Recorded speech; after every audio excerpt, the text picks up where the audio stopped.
the show, however, is that the kids aren't really hanging out in their incredible treehouse base, but they are rather patients in a hospital. Apparently, the idea of their organization that fights for good was Happy Halloween. Leave now while you still can. Leave now before Master finds you. Who is that knocking at my door? Who is that knocking at my door? Who is that knocking at my door? Be gone with you. Hey you guys, I'm still here in my bed. I'm really bored, you guys, and I decided why not do these videos for you guys. If y'all hear snoring, as I said in the last video, it's my husband. Anyways, ooh, it's brighter now. See, the previous video, it was kind of dark in here. It was kind of darkish, but the sun is up. It's morning time, but as y'all can see from the title and from down here, it says Craziest Cartoon Network Conspires Theories. I can't believe they got goddamn my babies over there looking like they crazy. Oh my god, y'all folks come up with the most craziest conspiracies.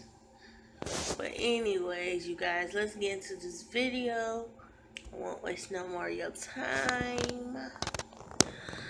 Alright. Guys, welcome back to another video, and today we're gonna go over the 10 craziest Cartoon Network conspiracies. Before we get on the video, if you enjoyed, please leave a like and subscribe, and let's get straight on the video with number 10, Dexter's Laboratory. For any kid who liked building Legos or doing science experiments, Dexter's Laboratory was a dream. Having a secret lab underneath your house with unlimited amounts of resources that can literally be made into anything, as we saw with Dexter and his crazy inventions, was incredible. However, there have been some theories out there that say Dexter suffers from Asperger's syndrome, mainly inferred from his characteristics. We see him having a hard time socially, as he rarely interacts with other people. His repetitive behavior, as well as his immense fixation on his laboratory, are all attributes resulting from the syndrome. Another point that may reinforce this theory is that the show is told or seen through Dexter's point of view. People with Asperger's syndrome often have a hard time empathizing with other people, so maybe that's why we all see these supporting characters behave the way they do. Number 9, the Powerpuff Girls. The Powerpuff Girls was a huge hit among young girls because the 3 crime-fighting superheroes were each different and unique in their own ways. Because of this, viewers could identify with one of the girls, and it made the show that much more entertaining. There is a weird conspiracy theory out there that goes against this entire ideology. The theory states that the 3 different characters, Bubbles, Blossom, and Buttercup, are actually one female who suffers from multiple personality disorder. Bubbles represents the soft and emotional side, Buttercup is the opposite, who embodies the person's aggressive side, and finally Blossom represents the ideal person the female host strives to be. This theory is logical, but there is not much else that supports it. Number 8, Tom and Jerry.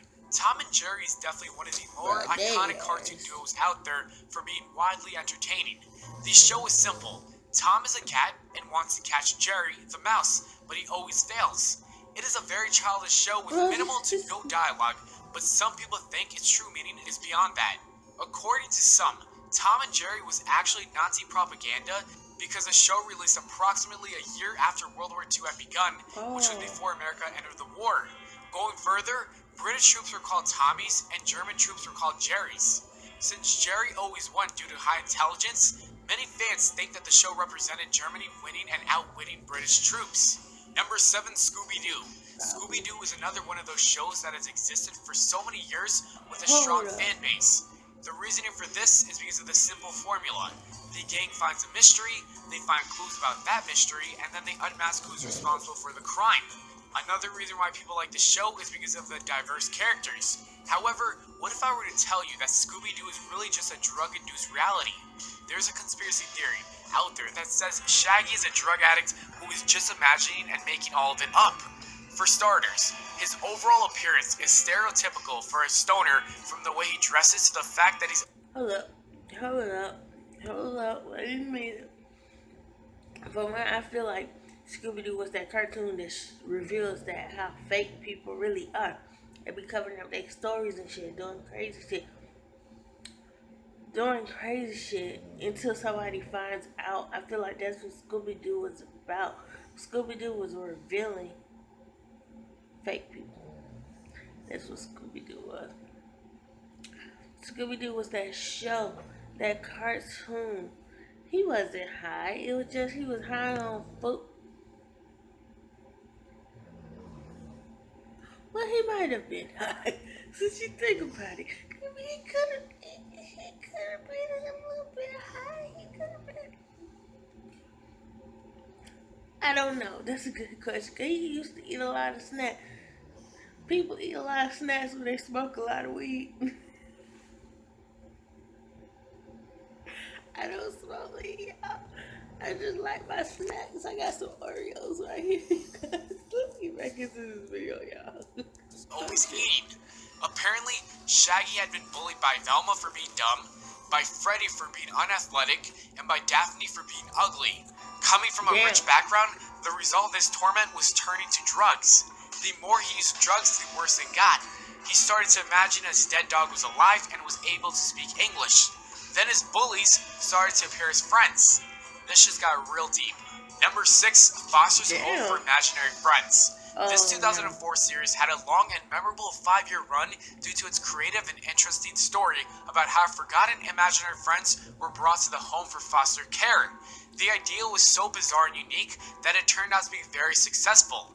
Of the many characters that exist in the show, Frankie and her godmother, Madame Foster, are part of a handful that are humans. Or are they? A conspiracy theory suggests that Madame Foster actually created Frankie as her imaginary friend due to the fact that she knew that her old age would catch up with her soon.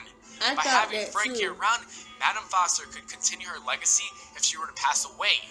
Some things that support this are that Frankie does not have a definite imaginary friend that she created herself.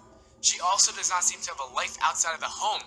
An even crazier theory is that Frankie made Madame Foster to cope with the death of her actual grandmother. This is why Madame Foster appears to be childish and acts similar to the imaginary friends. Number 5, Ed, Ed, and Eddie. Being one of the fan conspiracy not only for the show Ed, Ed, and Eddie, but the entire world of cartoons, is the purgatory theory. The general idea here is that everyone who lives on the famous cul-de-sac, including our favorite Ed boys, are all dead and trapped in an in-between world. Such evidence that fans have pointed out for this includes the characters' blue tongues, which happen at death, the absence of any characters beyond the kids who live there, endless summer, and the lack of other settings in the show. It's also thought that the kids involved died at different times anywhere between 1990 and the 2000s, which is why viewers are unable to determine exactly when the show takes place. As you can imagine, the theory has individual backgrounds for each character put together, but the list is simply too long to include in this video. The show's producer has debunked several aspects of this theory, but many fans still enjoy thinking about this crazy theory. Number 4, Adventure Time. Due to the bizarre and even outrageous nature of Adventure Time, the series has had quite a few different fan theories arise since its premiere. The most important, however, is that the world of Adventure Time takes place after nuclear fallout, referred to as the Great Mushroom War. What makes this series so prominent is not only that it's the most well-known, but also that the show's creators have verified it to be true as well. Such hints about this occurring in the past include a large chunk of the globe missing when viewed from space. Characters even reference it in the show, and even a shot of nuclear warheads laying on the ground. It's also known that characters such as Ice King and Marceline the Vampire Queen are from the war. It's amazing to think that such a goofy and carefree show would have such a dark and serious past. Number 3, Courage the Cowardly Dog. A lot of people remember Courage the Cowardly Dog for being such a weird TV show. The characters, dialogue, and overall vibe were very odd, so it was surprising to see how well it did. Looking back now, I think we can all agree that Courage lived with Muriel and Eustace in a place very similar to hell. In this conspiracy, Courage is Cerberus, or in Greek mythology, the guard dog of hell. With the wacky monsters he encounters and the complete opposite personalities of Muriel and Eustace has, this theory actually makes some sense. Courage is protecting Muriel, who represents mankind because of her kindness, from the horrors and sins that are represented through the continuous monsters we see on the show. Eustace is Satan, who is full of hatred and who is also the Hound's master. Number 2, codenamed Kids Next Door. Anybody who watched the show remembers the distinctive 5 main characters of the team who work to fight enemies such as adults and teenagers. The most popular theory around the show, however, is that the kids aren't really hanging out in their incredible treehouse base, but they are rather patients in a hospital. Apparently, the idea of their organization that fights for good was conceived by a nurse who was hoping to cheer the kids up. Each member has a unique backstory that corresponds to their personality.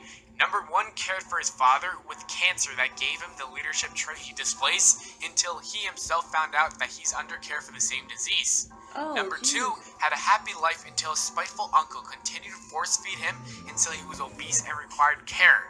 Number 3 became addicted to antidepressants, which made her inherently happy at all times. Number 4 grew up in a rough neighborhood and his personality... Anyway, you guys, I had to stop for a moment, but that do make a lot of sense. I kind of feel like I already knew she was depressed. Jeez. Was stabbed. Finally, number 5 wished to be a better mother, bigger than her own, who abusively beat her and was the cause for her to stay in the hospital. And number 1, Cartoon Network's shared universe. Like the Pixar theory, there's a conspiracy theory that states all the Cartoon Network's classic shows were in a shared universe. It starts with a miniseries called The Justice Friends. The characters in the series actually appear in both Dexter's Laboratory and the Powerpuff Girls, thus meaning that they're all in the same universe. It's even confirmed that Samurai Jack is in the same universe as the Powerpuff Girls through interviews and tweets from writers. So this means that these 3 are all in the same universe. Going even further, we know that the Grim Adventures of Billy and Mandy had a crossover with the Flintstones, who share the same universe as the Jetsons. Well, all the other shows come into play when the Grim Adventures of the Kids Next Door aired.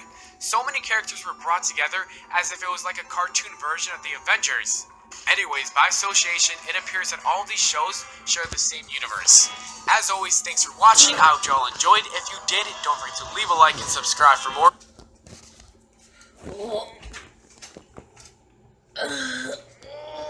Stretchy, guys. Alright, anyways. Whoa. That is deep. That is deep. The thing is, why... I mean, okay.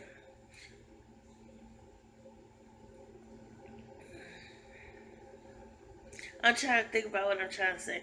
Okay, the thing is, I feel like, why does every cartoon has to have a deep background? Why can't it just be something like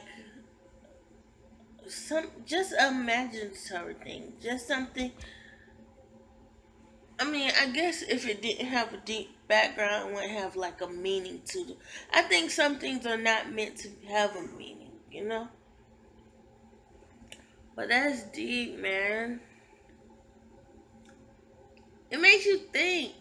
It makes you look at, makes you want to go back and look at the cartoon again.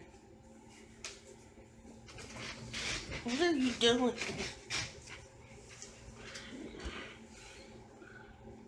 Anyways, you guys, I will see you guys in the next video. Bye-bye. I love you, you guys. Bye.